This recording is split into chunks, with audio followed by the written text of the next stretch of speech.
Hello, I want to talk to you about how to engage students using digital technologies for formative assessment. So things like Kahoot and other softwares where you test students as you're learning during the classroom or outside of the classroom.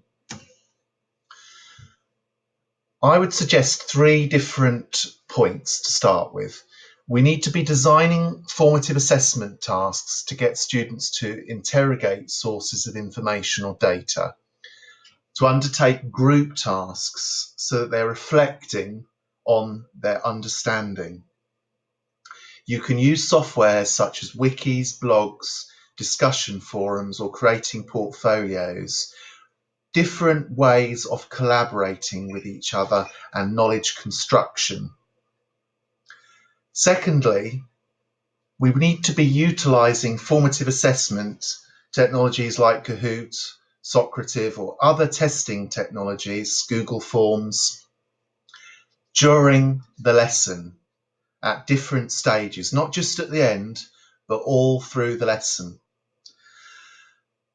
Thirdly, we need to focus on online collaboration and grade participation in formative assessment.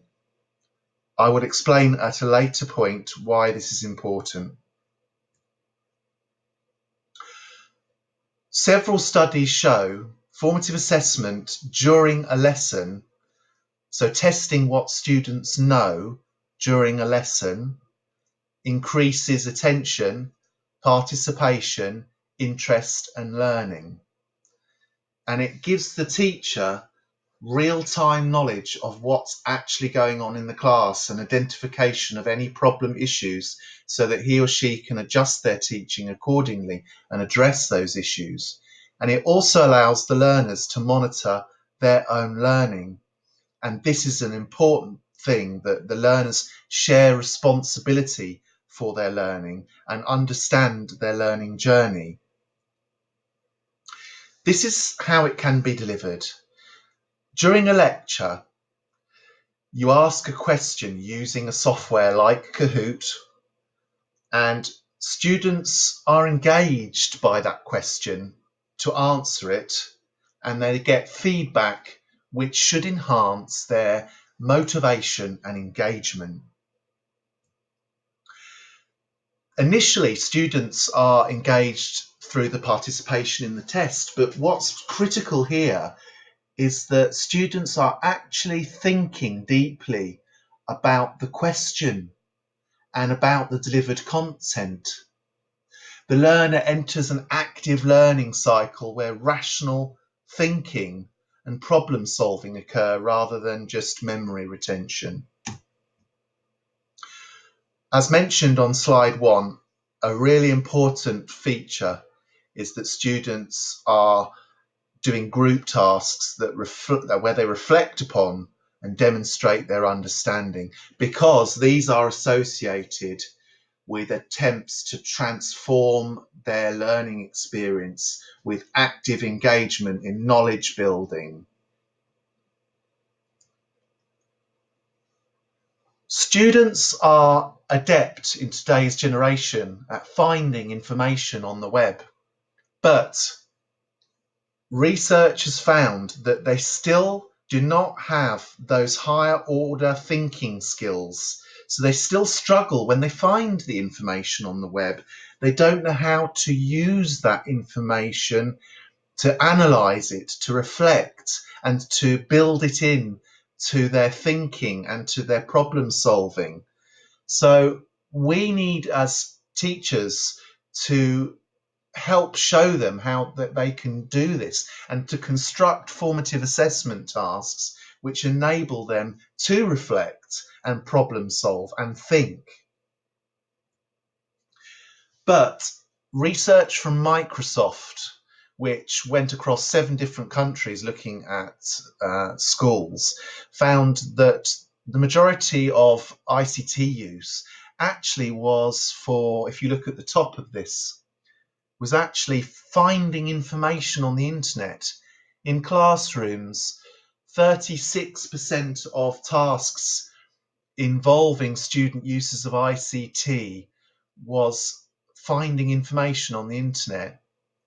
When you think about higher level uses of ICT, like analysing, collaborating, creating, developing, those higher level uses are there much less. And those higher level tasks and uses of technology are the ones we need to get our students doing because they benefit our learners the most. Microsoft has actually designed a model to examine how your tasks get learners to collaborate. And they ask these 4 questions using a rubric. Are students required to work in pairs or groups? Do they have shared responsibility? Do they make decisions together? And is their work interdependent? So do they rely on each other? Do they have to put the tasks together? Interdependence involves no one student being isolated in a task. It means that they have to work together.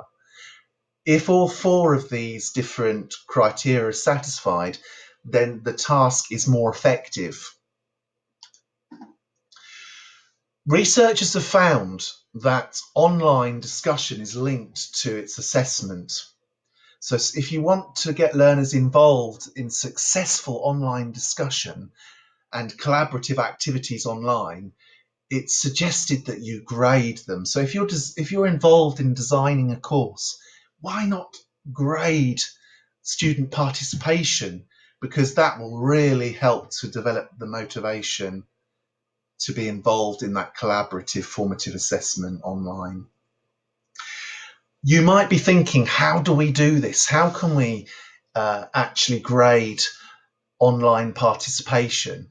Well, Pels in 2004 came up with a rubric, so an assessment rubric with different criteria.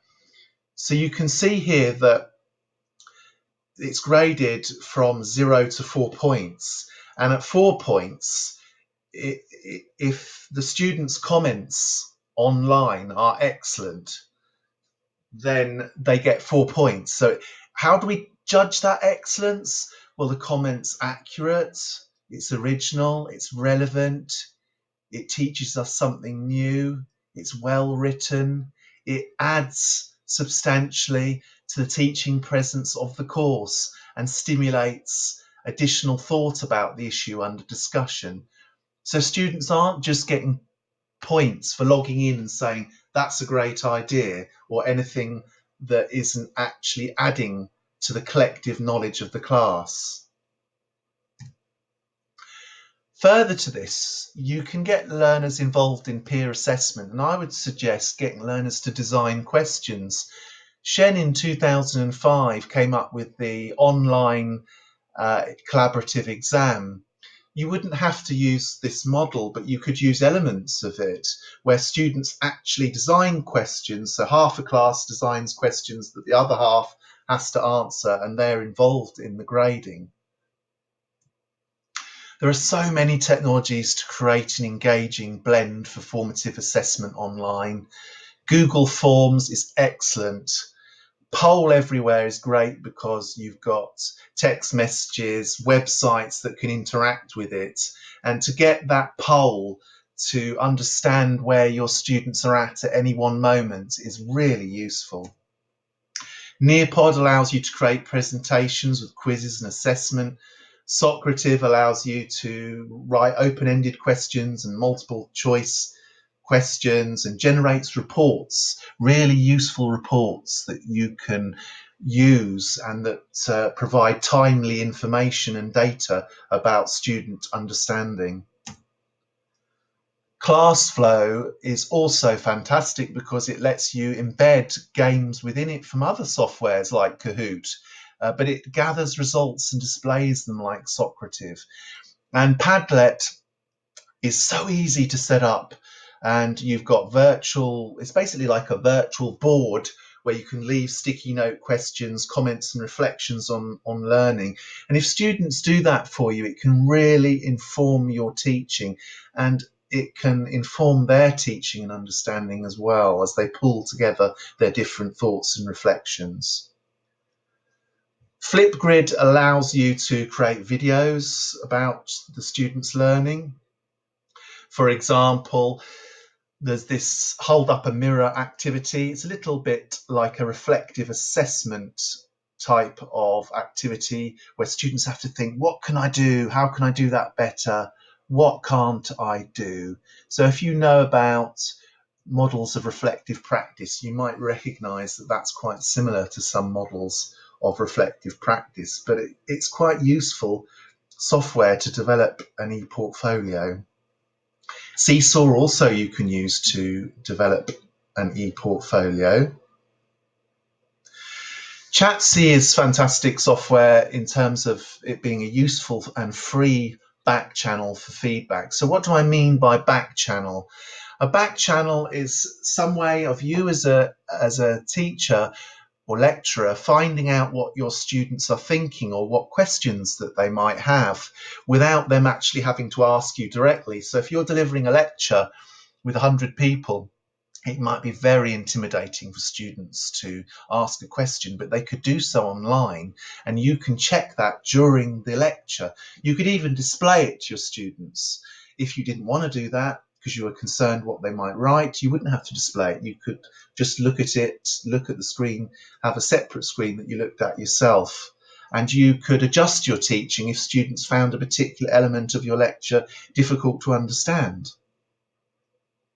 Infographics are a good way of students creating an aide memoir of their learning from the class. And also really good way of you seeing what they understand by creating diagrams about their learning.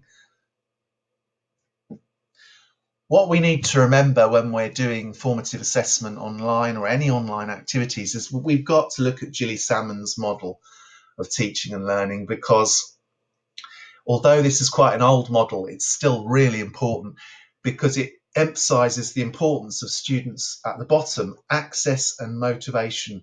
Students have to engage early on to be motivated, and they have to engage in online socialization at the start of the course. If they do that, they'll continue, and you can then get towards the knowledge construction, the information exchange, and the development that we've been discussing. I've adapted this from an existing diagram, and it shows some of the different softwares that you can use. If you think about activities that you're using for your teaching in terms of Bloom's taxonomy, if you don't know Bloom's taxonomy, I've got another video on my YouTube channel that talks you through it. But essentially, at the bottom are lower order tasks for learning, and at the top are higher order tasks. And you can use these softwares in all these different ways. It's really exciting. What are my recommendations? I recommend formative assessment tools are used for self-reflection and assessment. I recommend that formative assessment is used to engage students for collaboration, knowledge building and reflection rather than just memory retention, and that collaborative digital activities should be incorporated into the assessment scheme of teacher training courses. I recommend digital assessment tools and online socialization should be introduced early and integrated throughout the course, and that teacher trainers should model the use of research and experimentation with digital technologies for formative assessment. So thanks a lot for joining me today. I've got a video, some links here to one of my blogs on using technology, my YouTube channel, and a few other different links that you might find useful. And I hope to see you again soon.